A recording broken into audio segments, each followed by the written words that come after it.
Magic Finger by Roald Dahl.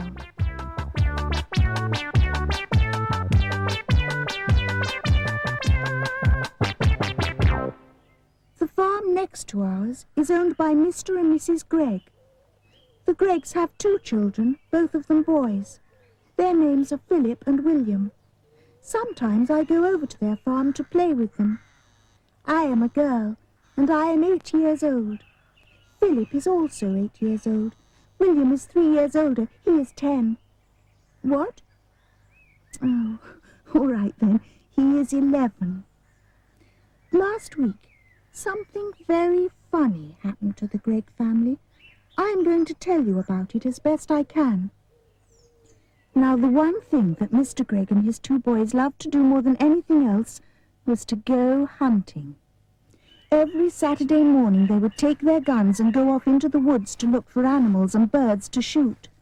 Even Philip, who was only 8 years old, had a gun of his own. I can't stand hunting. I just can't stand it. It doesn't seem right to me that men and boys should kill animals just for the fun they get out of it. So I used to try to stop Philip and William from doing it.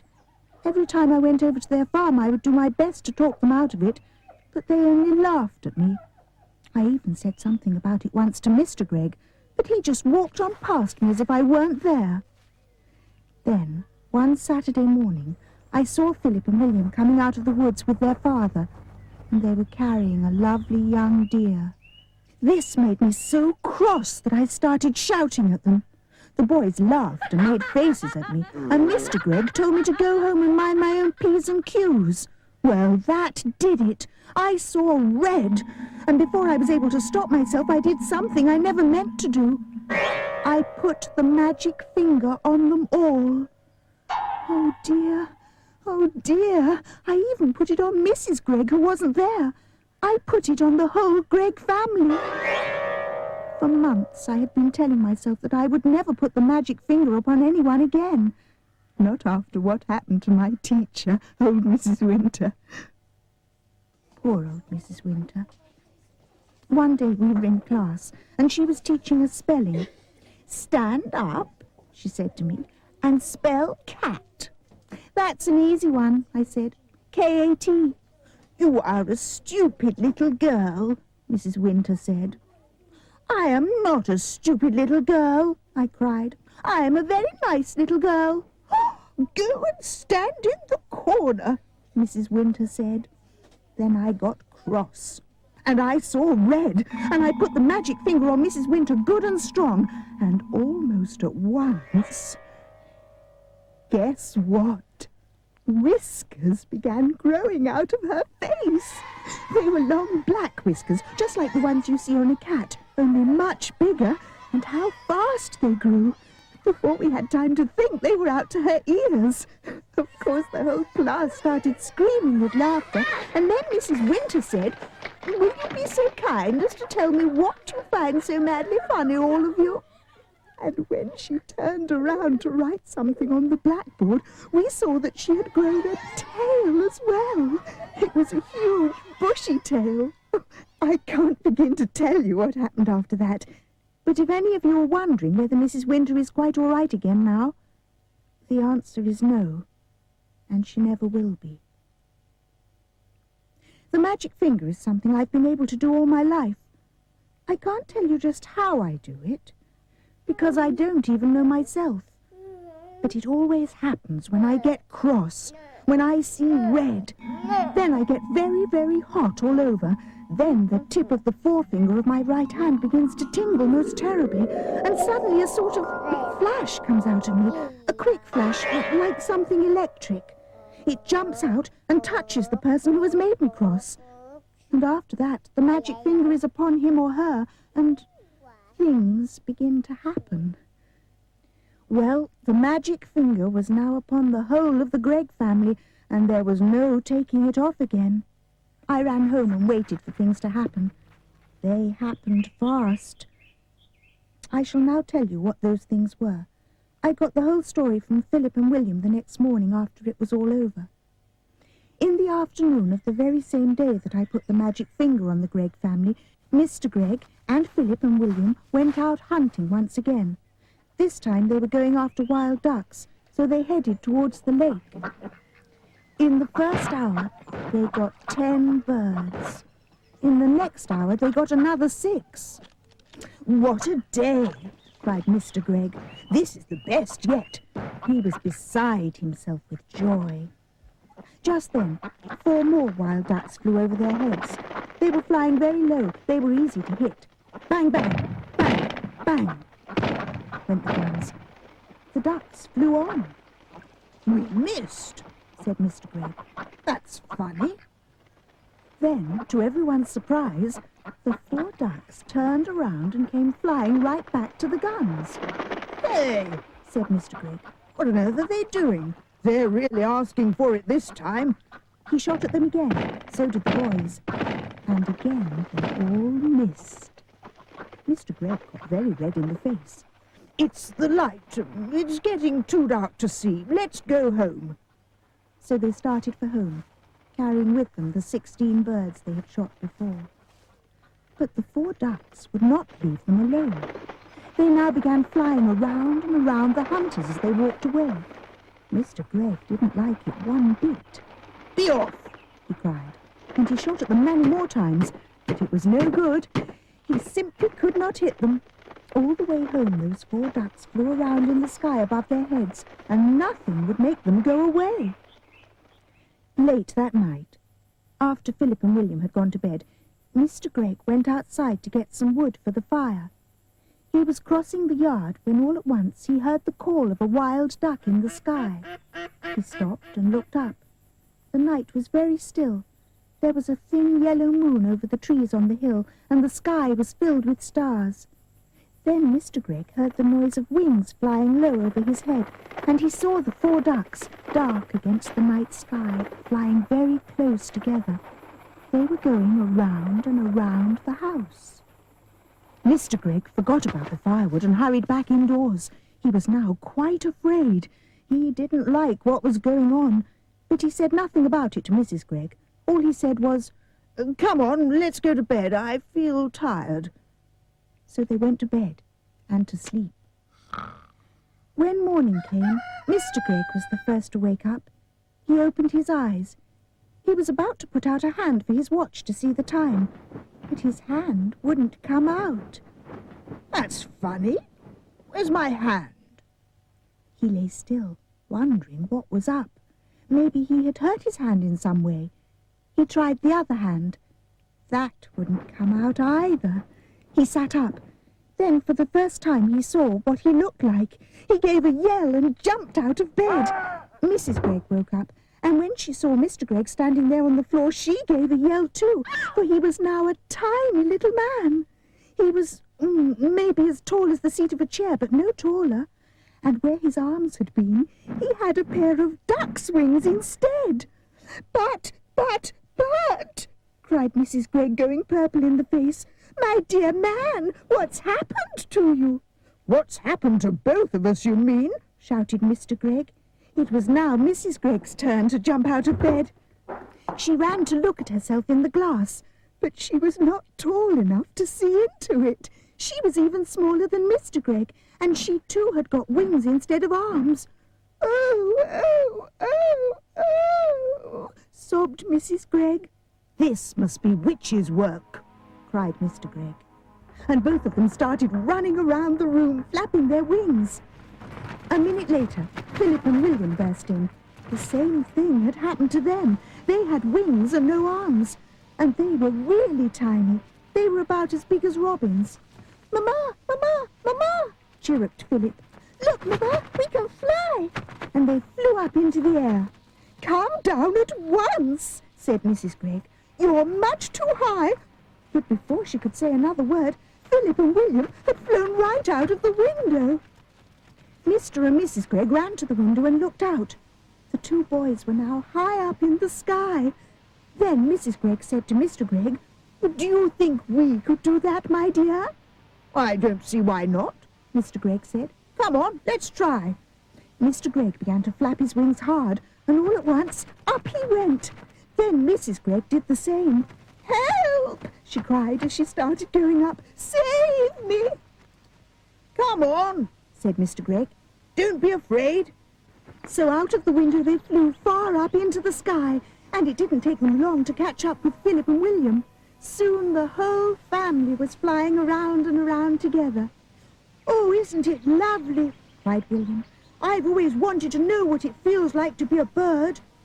"Your wings are not getting tired, are they, dear?" Mr. Gregg asked Mrs. Gregg.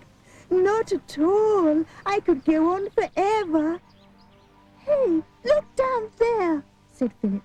"Somebody is walking in our garden." They all looked down, and there below them, in their own garden, they saw 4 enormous wild ducks. The ducks were as big as men, and what is more, they had great long arms like men instead of wings. The ducks were walking in a line to the door of the Greggs' house, swinging their arms and holding their beaks high in the air. "Stop!" called the tiny Mr. Gregg, flying down low over their heads.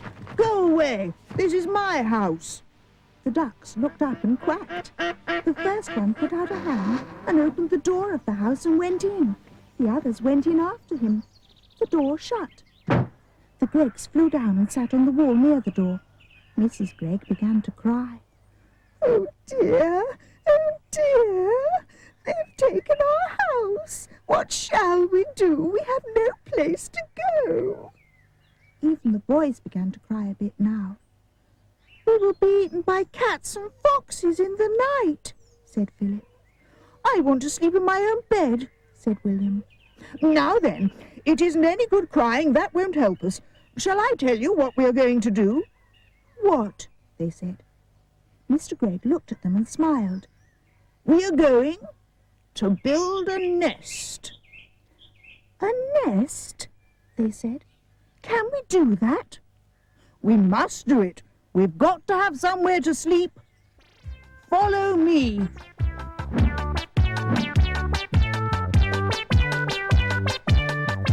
They all flew off to a tall tree, and right at the top of it, Mr. Gregg chose the place for the nest. "Now we want sticks, lots and lots of little sticks. Off you go, all of you, and find them and bring them back here." "But we have no hands," said Philip. "Then use your mouths." Mrs. Gregg and the children flew off. Soon they were back, carrying sticks in their mouths. Mr. Gregg took the sticks and started to build the nest. "More! I want more and more sticks. Keep going." The nest began to grow. Mr. Gregg was very good at making the sticks stick together. After a while he said, "That's enough sticks. Now I want leaves and feathers and things like that to make the inside nice and soft." The building of the nest went on and on. It took a long time, but at last it was finished. "Try it," said Mr. Gregg, hopping back. He was very pleased with his work. "Oh, isn't it lovely?" cried Mrs. Gregg, going into it and sitting down. "I feel I might lay an egg any moment." The others all got in beside her. "How warm it is," said William. "And what fun to be living so high up," said Philip. "We may be small, but nobody can hurt us up here." "But what about food?" said Mrs. Gregg. "We haven't had a thing to eat all day." "That's right. So we will now fly back to the house and go in by an open window and get the tin of biscuits when the ducks aren't looking." "Oh, we'll be pecked to bits by those dirty great ducks," cried Mrs. Gregg. "We shall be very careful, my love," said Mr. Gregg, and off they went. But when they got to the house, they found all the windows and doors closed. There was no way in. "Just look at that beastly duck cooking at my stove," cried Mrs. Gregg as she flew past the kitchen window. "How dare she!" "And look at that one holding my lovely gun," shouted Mr. Gregg. "One of them is lying in my bed," yelled William, looking into a top window. "And one of them is playing with my electric train," cried Philip. "Oh dear, said Mrs. Gregg. "They've taken over our whole house. We shall never get it back, and what are we going to eat?" "I will not eat worms," said Philip. "I would rather die." "Or slugs," said William. Mrs. Gregg took the two boys under her wings and hugged them. "Don't worry. I can mince it all up very fine and you won't even know the difference. Lovely slug burgers, delicious worm burgers." No," cried William. "Never," said Philip. "Disgusting," said Mr. Gregg. "Just because we have wings, we don't have to eat bird food. We shall eat apples instead. Our trees are full of them. Come on." So they flew off to an apple tree. But to eat an apple without holding it in your hands is not at all easy. Every time you try to get your teeth into it, it just pushes away. In the end, they were able to get a few small bites each, and then it began to get dark, so they all flew back to the nest and lay down to sleep. It must have been about this time that I, back in my own house, picked up the telephone and tried to call Philip. I wanted to see if the family was all right. "Hello," I said. Said a voice at the other end. "Who is it?" I asked. "Philip, is that you?" "Oh, stop it," I said.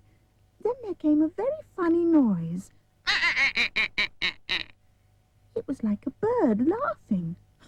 I put down the telephone quickly. "Oh, that magic finger! What has it done to my friends?" That night, while Mr. and Mrs. Gregg and Philip and William were trying to get some sleep up in the high nest, a great wind began to blow. The tree rocked from side to side, and everyone, even Mr. Gregg, was afraid that the nest would fall down. Then came the rain. It rained and rained, and the water ran into the nest, and they all got as wet as could be, and oh, it was a bad, bad night. At last the morning came, and with it the warm sun. "Well," said Mrs. Gregg, "thank goodness that's over. I never want to sleep in a nest again." She got up and looked over the side. "Help!" she cried. Look down there." "What is it, my love?" said Mr. Gregg. He stood up and peeked over the side. He got the surprise of his life. On the ground below them stood the 4 enormous ducks, as tall as men, and 3 of them were holding guns in their hands. One had Mr. Gregg's gun, one had Philip's gun, and one had William's gun. The guns were all pointing right up at the nest. No, called out Mr. and Mrs. Gregg both together. Don't shoot! Please don't shoot! "Why not?" said one of the ducks. It was the one who wasn't holding a gun. "You are always shooting at us." "Oh, but that's not the same. We are allowed to shoot ducks." "Who allows you?" asked the duck. "Well, we allow each other," said Mr. Gregg. "Very nice," said the duck. "And now we're going to allow each other to shoot you." I would love to have seen Mr. Gregg's face just then. "Oh, please," cried Mrs. Gregg. "My 2 little children are up here with us. You wouldn't shoot my children." "Yesterday you shot my children. You shot all 6 of my children." "I'll never do it again," cried Mr. Gregg. "Never, never, never." "Do you really mean that?" asked the duck. "I do mean it. I'll never shoot another duck as long as I live." "That is not good enough. What about deer?" "I'll do anything you say if you'll only put down those guns.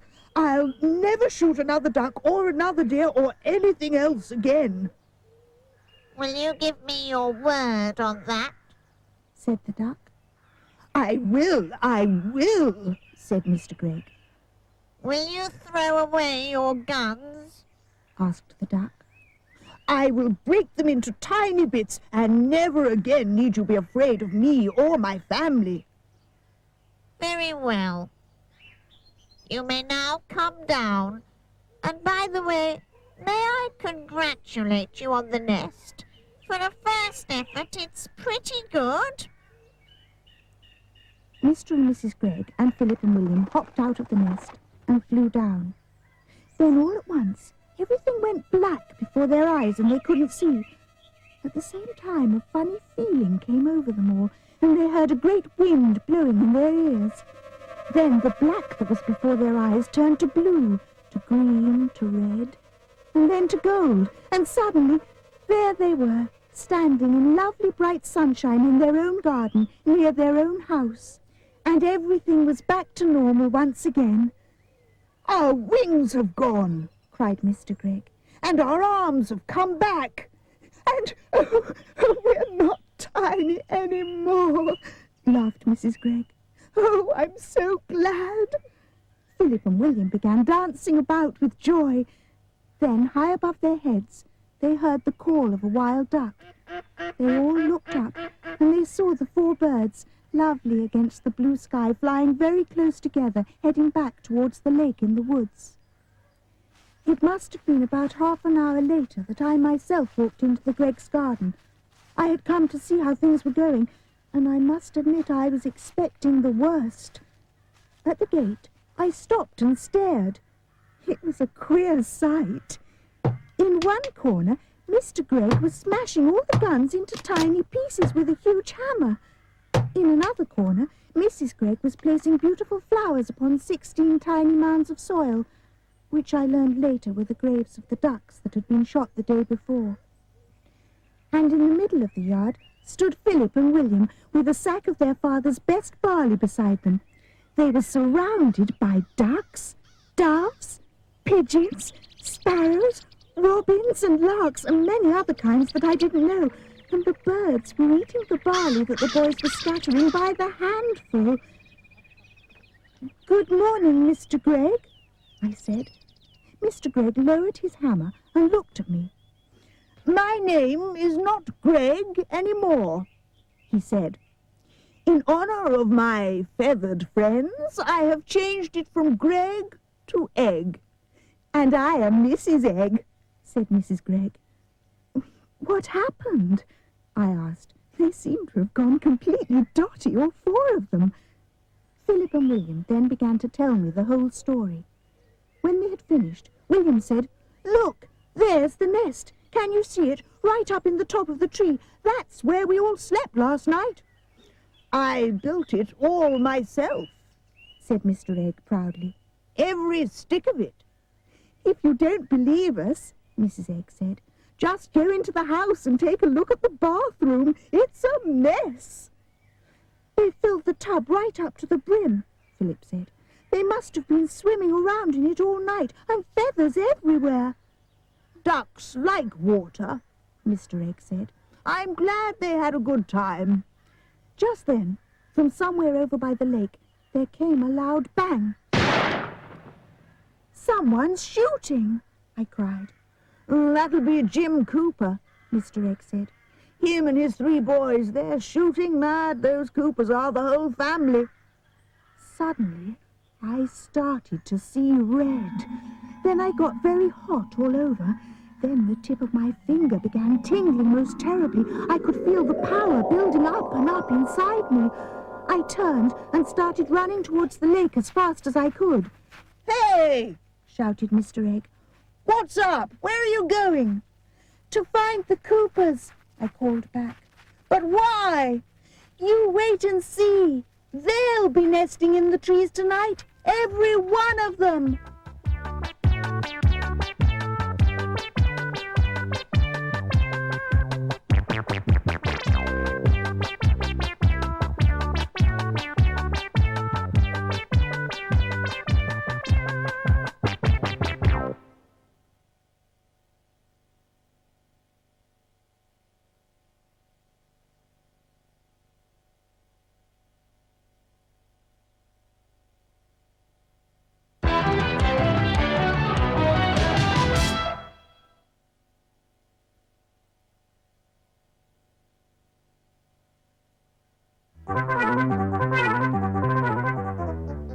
In no time at all, Cindy was at the palace ball.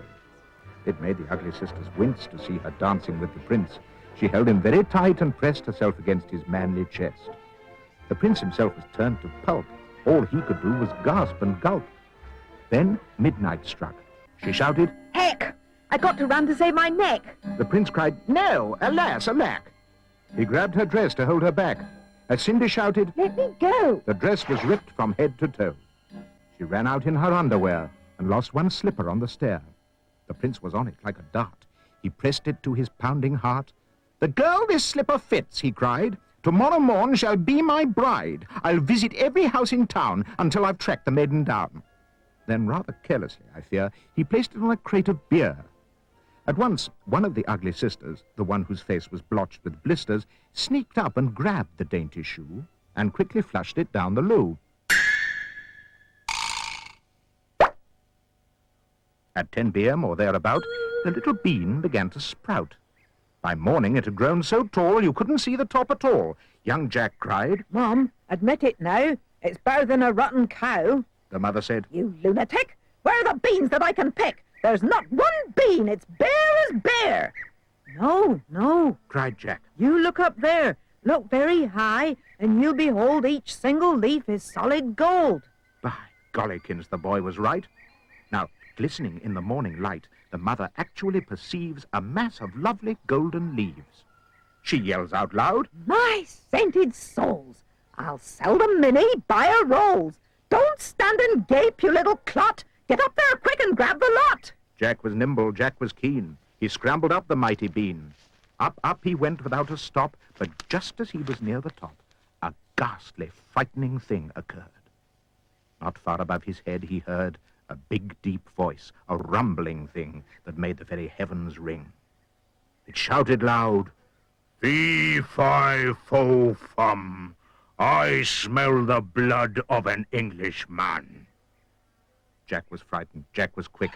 And down he climbed in half a tick. Oh, Mum, He gasped. believe you me, there's something nasty up her tree. I saw him, Mum. My gizzard froze. A giant with a clever nose. A clever nose? His mother hissed. You must be going round the twist. He smelled me out, I swear it, Mum. He said he smelled an Englishman.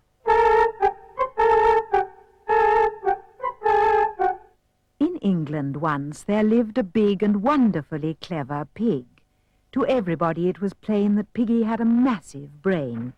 He worked out sums inside his head. There was no book he hadn't read. He knew what made an airplane fly. He knew how engines worked and why. He knew all this. But in the end, one question drove him round the bend. He simply couldn't puzzle out what life was really all about. What was the reason for his birth? Why was he placed upon this earth? His giant brain went round and round. Alas, no answer could be found. Till suddenly, one wondrous night, all in a flash he saw the light. He jumped up like a ballet dancer and yelled, "By gum, I've got the answer." What is the matter, darling child? Why do you look so tense and wild? Oh, Mummy, underneath the sheet, there's something moving on my feet. Some horrid, creepy, crawly thing. Do you think it could be Sting-a-ling? What nonsense, child, you're teasing me. I'm not! It's reached my knee. It's going up my thigh. Oh, Mummy, catch it, quickly, try. It's on my bottom now. It's, ow, ow, ow, ow, ow, ow, ow. The enormous crocodile found a large piece of wood and placed it in the middle of the playground. Then he lay across the piece of wood and tucked in his feet so that he looked almost exactly like a seesaw. When school was over, the children all came running onto the playground. "Oh, look," they cried, "we've got a new seesaw." They all crowded round, shouting with excitement, "Bags, I have the first go. I'll get on the other end. I want to go first. So do I, so do I." Then a girl who was older than the others said, "It's rather a funny, knobbly sort of a seesaw, isn't it? Do you think it'll be safe to sit on?" "Of course it will," the others said. "It looks strong as anything." The enormous crocodile opened one eye just a tiny bit and watched the children who were crowding around him. "Soon," he thought, "one of them is going to sit on my head. Then I will give a jerk and a snap, and after that it will be yum, yum, yum."